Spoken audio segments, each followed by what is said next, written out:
humans need to access the emotional parts of their brain in order to make decisions. And that's why I say that over-reliance on facts is a problem.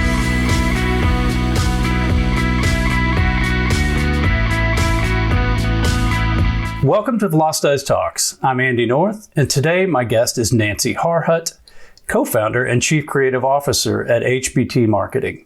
Nancy, thank you so much for being here today. Thank you so much for having me. You have a really interesting and extensive background, particularly as chief creative officer there at HBT Marketing. You've also been an entrepreneur and a public speaker, and yet you bring the element of strategy into your role there. Tell us a little bit about HBT Marketing, your role there, and what sets it apart in the marketplace. So thank you for your kind words about being a strategic creative director, but I really believe that that's the smartest thing to do because the creative has to have a purpose. If it's creative for creative's sake, well, it may or may not work. But if it's creative with a purpose, with a strategy behind it, you're much more likely to get a positive return on your investment. Creative can be very subjective. You can say to me, why did you make that blue? And I'd say, because I like blue. And you could say, well, that's nice, Nancy, but I like green. But if I say, well, I made it blue because everything else is yellow and the blue on the call to action is really going to pop, well, there's some strategy behind that. There's a reason, for doing what we're doing, for making the creative decisions we do. So that's what I try to do. I try to think about the decision I want somebody to make or the decision my clients want somebody to make and then create based on that. And then, as far as HBT marketing goes, well, we take that philosophy to our clients, but what we do is we specialize in taking marketing best practices and combining them with decision science or behavioral science. And so you might say, well, what's that? Well, behavioral economists, social scientists, they've studied how people make decisions. And what they found is very often people don't make decisions so much as they default to these decision-making shortcuts, these hardwired automatic innate behaviors. And people basically cruise along on autopilot. And when they encounter a certain situation, they just default to this hardwired behavior, giving it little to no thought. So if marketers are aware of this, if we can get out in front of it, we can prompt or trigger these hardwired behaviors and make it much more likely that people do what we want them to do. And that's what HBT marketing does. You spoke recently at South by Southwest, and your presentation was titled The Authority Principle. What is the authority principle, and how can marketers best use that in their communications? The idea of the authority principle is ever since we were children, we have been taught to recognize and respect authority. So by the time we're adults, it's ingrained in us, which means that if an authority says something, we usually believe it.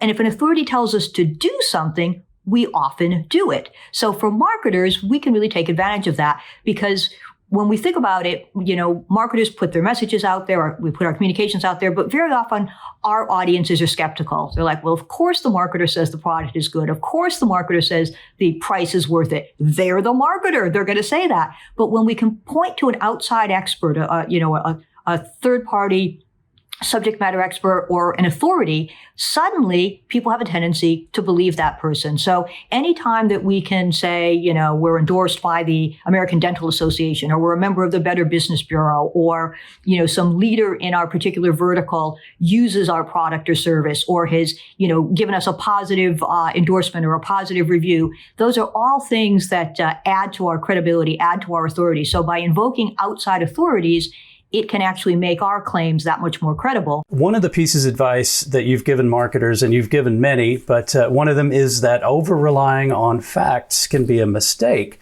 which would seem contrary to kind of what Marketing 101 is. But this applies even for marketers of B2B products and even technical products. Why is that? Why is over-reliance on facts perhaps dangerous for marketers? The reason I'm saying over-reliance on facts is a problem is because behavioral scientists have studied how people make decisions, and what they found is people make decisions for emotional reasons, and then they later justify those decisions to themselves and to other people with rational reasons. So what that says to us as marketers, whether we're B2C marketers, B2B marketers, marketing fun products, practical products, boring products, complicated products, doesn't make a difference. If we're marketing, we need to have both rational and emotional components to our messages. We want the rational and the emotional components because together, that's how people make decisions.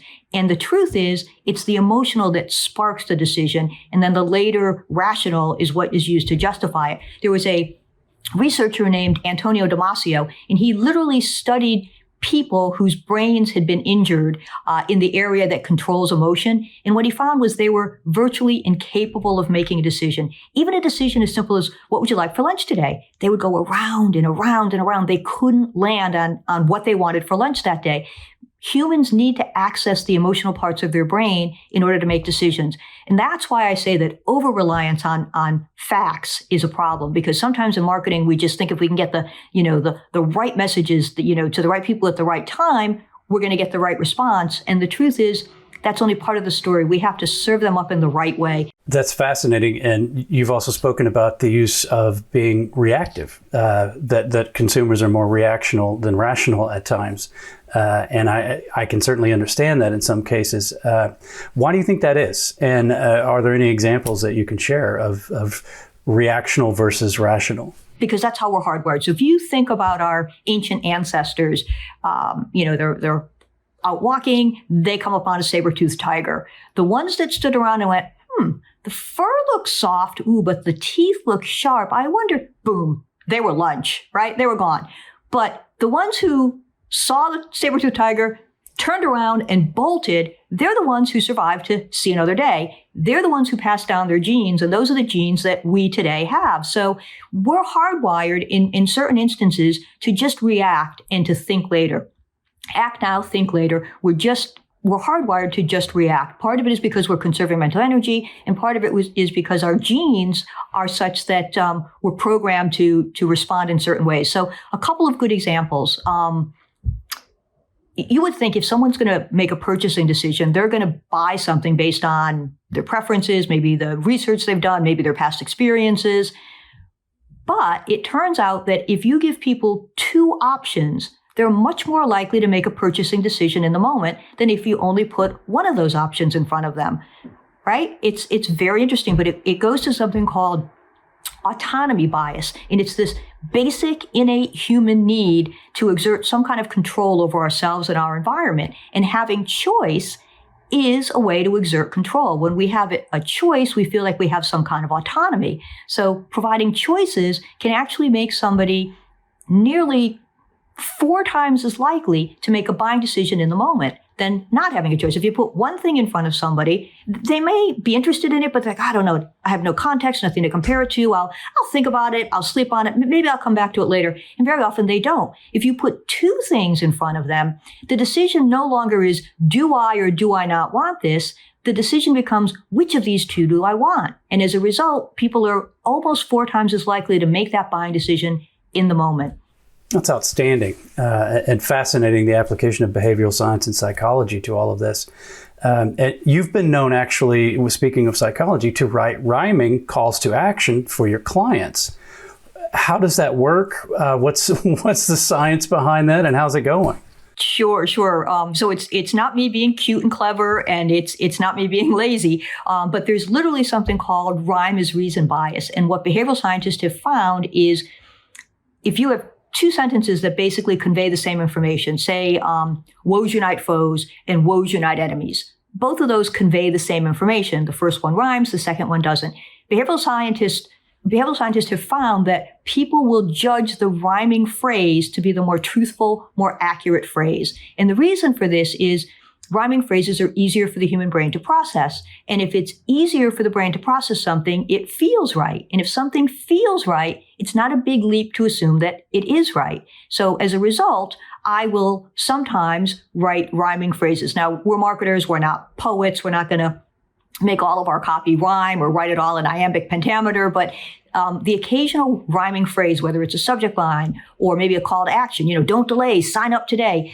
It just makes it easier for people to understand, to process. And as a result, they just think it's the right thing to do. It's the truthful, accurate thing. A couple of questions we like to ask our guests. The first one is, what's the best professional advice you've ever been given or heard?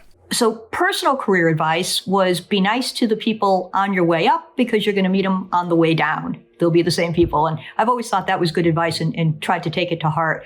On a more work product level, I guess you could say, I think the best piece of advice I was given was do not believe what your customers tell you. So we'll, do focus groups and market research surveys, or sometimes we just talk one-on-one with our customers and we'll ask them, why did you do this? And they'll tell us, but they won't always tell us the right thing. They won't always tell us the honest answer. And it's not because they're lying to us.